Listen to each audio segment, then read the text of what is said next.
Shalom dan selamat malam. Malam ini kita jumpa kembali dalam mimbar Getsemani. Saat ini kita belajar dari salah satu bagian firman Tuhan dari pertama Yohanes 4 ayat 20 dengan tema mengenal Allah sama dengan mengenal sesama. Sekarang ini banyak orang kalau ketemu di pesta pura-pura tidak kenal, padahal semalam nobar bersama. Atau lihat teman lama malah sengaja menoleh ke arah lain, seolah-olah sunde kenal.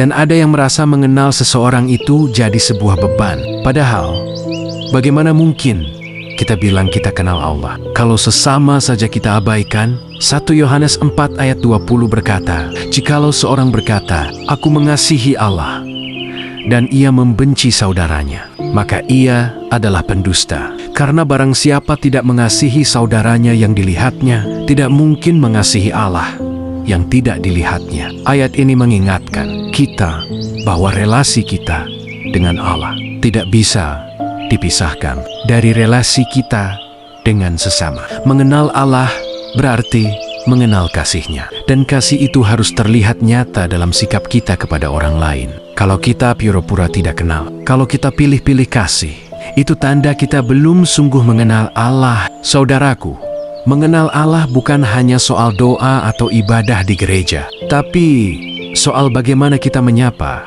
merangkul, dan menerima sesama. Namun, ironisnya, di Indonesia sekarang ini, melalui media sosial atau kehidupan, sehari-hari banyak orang sudah terjebak dalam sekat sempit hanya karena berbeda agama, berbeda suku, berbeda bahasa. Kita pura-pura tidak kenal, bahkan saling curiga. Bahkan ada yang melarang umatnya tidak boleh berteman dengan umat yang berbeda agama dengannya. Atau ada orang-orang tertentu, terutama mereka yang mengetahui kebenaran firman Allah, mengatakan sesamanya kafir, bidat, sesat, yang berbedanya sudah dianatoma.